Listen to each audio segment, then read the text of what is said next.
good morning, everyone. How are you? Well, it's a little different today. I know there's a diamond painting under all of this, but I wanted us to have a special a little moment. Um, it is, after all, the end of season 1 of the Gilded Age.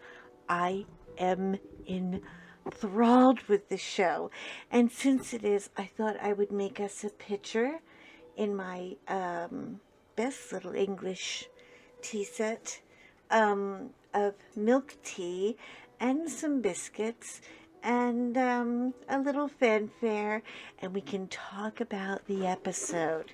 Now, first, we need tea. Would you like some tea? I should be glad to make you some. This is actually called Japanese milk tea. It's very special, and I only use it for very special occasions, and you are a special guest today. So I'm going to pour you some tea also. Even though you're not in the room with me, you can be with me virtually. I know. Haven't I just lost my mind? And would you care for coconut biscuit? They say that coconut goes very well with this particular tea. Cheers. Okay, shall we talk about the Gilded Age? Now, I happen to love everything about the Gilded Age.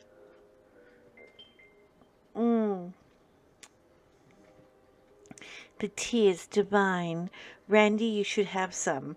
I promise I will drink it without slurping or making a single peep of noise. I even brought out my favorite cover minder because we're doing it up a little bit today.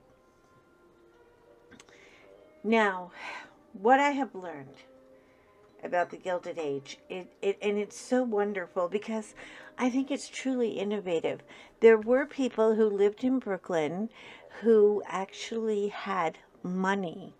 Old money was even new money because it was the turn of the century and things like electricity were happening.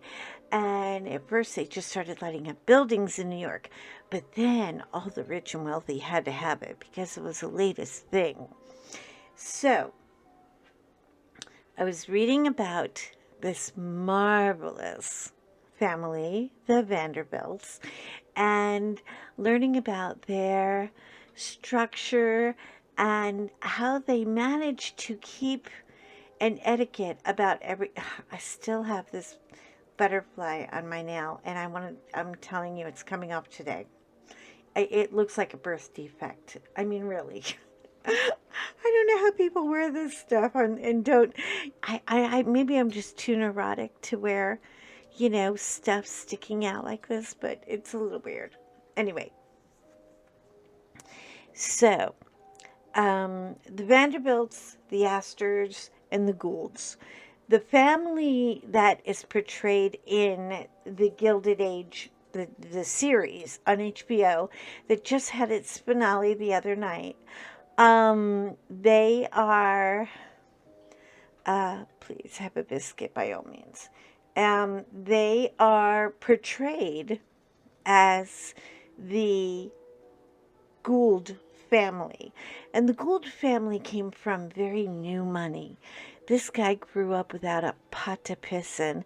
And I'm telling you, back in the day, you did piss in a pot. I mean, people didn't have indoor plumbing, things were very, very difficult. Anyway, as I talk, I'll try to dig out my diamond painting, but I just thought we should have a cup of tea together and visit and yes, and recuperate from last night and be very grateful that we managed to scave the weather without any, thank God, personal damage, but there were several tornadoes that did a lot of damage in Dallas, One was a school, took the entire roof off of the gymnasium. There were children in the school, but thank God only a few injured, which is still a hurtful thing to hear about your children being injured or anyone's children being injured. But had that school been full, had they not released the children early for the inclement weather, then it could have been a fiasco. We actually had some very interesting rotation and leaves that were actually right in front of us, like spinning in a circle like a little cyclone. It got very cold, very dark, very green, very quickly. And it seemed like the tornadoes were all around us. We were in the middle, and there were storms to the left and storms to the right, and we were kind of in a tornado sandwich, but luckily it all shifted and everyone is okay. It's springtime in Texas. What are you going to do? Anyway, so back to the Gilded Age. So the Gilded Age is really a time when people had new money and they spent it like it was going out of style. They bought houses, and I'm not talking about a mansion. You know, the actual original mansion of Vanderbilt that was on Fifth Avenue is no longer there because something is standing in its place. The Empire State Building. That's right. The only thing that could get a Vanderbilt out of the off of the street and get his property was the Empire State Building. Isn't that fantastic? Also, learn, and this is just a side note. You know, my husband's grandfather also worked on that and worked on the George Washington Bridge. So there you have it. We are a piece of history. The things that we leave behind matter. And one of my favorite places to go when we lived in Hyde Park, New York, was the Vanderbilt Mansion, because they always allowed me to bring my dogs there. They love dogs. Matter of fact, Mrs. Vanderbilt, she was such a dog aficionado. You're not going to believe this. She absolutely adored. Hold on for a sip. One more moment. No proper English woman would slurp her tea, would she? Anyway, there was this, she had dogs. Many, many dogs of all sizes, but she really loved Papillon. And a Papillon is like a little chihuahua, but with a very sweet temperament, and they have big ears like butterflies. And in French, Papillon means butterfly. So if you ever look at a Papillon, look it up. It's the most adorable little creature on the planet. I've always wanted one. They're very, very bougie dogs. High dollar, if you know what I mean. They're Papillons. Anyway, so she had all of these dogs. She had many dogs, different breeds. And she would have these elegant, beautiful dinners. And I'm talking beautiful. I'm talking royal place settings that the Queen of England would not snub. I mean, she would just nod her head in approval and sit down and eat.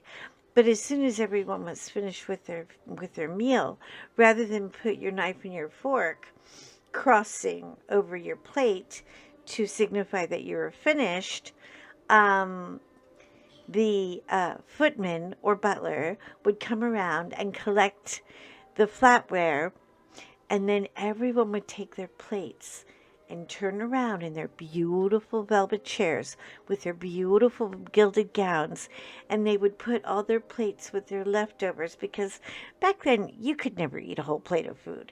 You were cinched up like like Fort Knox. I mean, those corsets were animals. They were criminal. They were so bad. They hurt like crazy. But if you wanted to look like a gilded woman, you had to have a corset. And so, since they only ate 3 bites of anything that they could possibly fit in their poor choked up bodies. They would take the plate and turn around. Everyone would stand up and they would all bend down and put the plates on the floor, and it was release the hounds. I'm not kidding. This actually happened. They would open the door to the grand ball dining room, which usually had at least 25 or 30 people at it. Can you imagine having a China service for 30 people? Where would you even put it? Oh my God, and who would do the dishes? That stuff was trimmed in gold. You couldn't wash it in the dishwasher. You can't wash this in the dishwasher either. But, I only take it out for special occasions, and today you are my special guest. So, they would turn around and put the plates down, and all the dogs would come running in and just, I mean, it was like release the hounds. It was like a hunt or something. And they would all come around, and they would wiggle their little tails and kiss the people. They would sit right in front of the guest and wait. This is how well trained these dogs were. They would all sit. Can you imagine 30 dogs just sitting all in front of a plate, not touching it, waiting? And then everyone would be instructed to say, please, monsieur, your dinner. And then they would just gobble it up. And the butlers would have to carry all the plates up on the floor. I love that. I'm thinking, okay, now I'm not a big one about reincarnation. I don't know if we get to come back or not. I'm not nearly smart enough to know these things. But I'm telling you, if I do, and if we do come back, I'm going to find Mrs. Vanderbilt, because her and I are sisters from another mister. We are soul sisters. That is the most wonderful dog thing I've ever heard in my entire life. Anyway, so the story of the saga of the Gilded Age goes on. Miriam thinks she's in love with Mr. Idiot, and she plans to meet him at a very wealthy woman who has actually been shunned by society because she fell in love with a man who wasn't like legally divorced yet. And so she's, like I said, rich as cats. I mean, she's got more, but she plans to go over there and meet and elope with this man, but he turns out to be a schmuck. Okay, he's a schmuck. What do you want me to call him? You're in New York. I can call you a schmuck if I want to. So he stands her up, and she goes to find him at his office, where he's composing a letter. I plan to compose a letter. And she's like, you can stick your letter up your ass, buddy. Anyway, so I'm going to have to save the cookie for a moment. I know, Miss Randy called me butter. Doesn't want me talking on the air. By the way, Nurse Rachel, thank you so much. That upload that you did with all the girls, girl, what'd you do? You just went out and got it, didn't you? I don't even want to know what that cost. You wrote a check. Anyway, it was a beautiful, beautiful unboxing, and I enjoyed it so much. And so I only got to watch a few minutes of Susie and your upload because the power went out, but I'm going to catch up with it later today, I promise. But the thing I love about the Gilded Age and hate about the Gilded Age was, of course, the snobbery. Snobbery was all the rage. You had to be better than somebody, and then you had to answer to Mrs. Astor. And if you were not a friend of Mrs. Astor, now you'll know Mrs. Astor because if you've watched the Titanic movie 180 times, like most of us have, you'll know Mr. Astor, and he was not really existent in their life at all. They barely liked each other. And then he died on the Titanic, which was fabulous for Mrs. Astor. It was an easy out. But she goes through a whole thing with her daughter not being allowed to dance at another daughter's coming out. The coming out thing, oh my God. If you were a teenager and you were coming out, now coming out, if you're out now, big deal. But they didn't have just a party. You know, it's not like now today our traditions haven't swayed that much. Latino uh the entire Latino community, they do a coming out. It's called a quinceañera. Usually a girl is 15. They dress her in a beautiful ball gown, and it signifies her becoming a woman, coming into society, and everybody chips in for it. It is a party. Oh my God. I've been to about 5 or 6 quinceañeras, and I've never left without blowing snot into a tissue because they're so beautiful and so emotional. So the coming out thing really hasn't left society yet. And but anyway, I finally got to watch the Gilded Age this morning. I wanted to have tea with you and maybe bring you a little notion and a little jewelry and put a cookie on your plate and, you know, make you feel welcome. I'm going to come back in a little while and we're going to do some diamond painting, which is the whole reason for us being here. The diamond painting, hold on, I have a full table here, so I don't have a lot of room to work. Hold on. Let me see where I am at. If I can find her. I tried to put all of my things in like kind of a catalog thing, which I love because they're so much easier to find and you can look at them when you need them. But I didn't plan on today being a morning tea with you. It was an impulsive little thing. I just wanted to say hello and show you that I love you all and that I would love you to come and have tea with me. And how awful would that be, right? Hold on. We're almost there. Oh, and there was someone who wrote me about Rain Keeps Falling. Apparently it's out of stock and she wanted to purchase mine. I just wanted to let you know I'm so sorry if I haven't gotten back to your email or your Instagram message. I do plan on keeping Rain Keeps Falling because I want to complete it. But you can here she is. Okay. Today we will be working on dun, dun, dun, dun, Dear Diary. Dear Diary by Christine Karen, who happens to draw the most beautiful women I know. She's 22 by 28. She is a round, and I will be working on her in a little bit. But I didn't want to just leave you guys. I can't wait to decorate this. I finally got some little beady friends to zhuzh her up a little bit. But anyway, yeah. Diamond Art Club will notify you when it comes back in stock.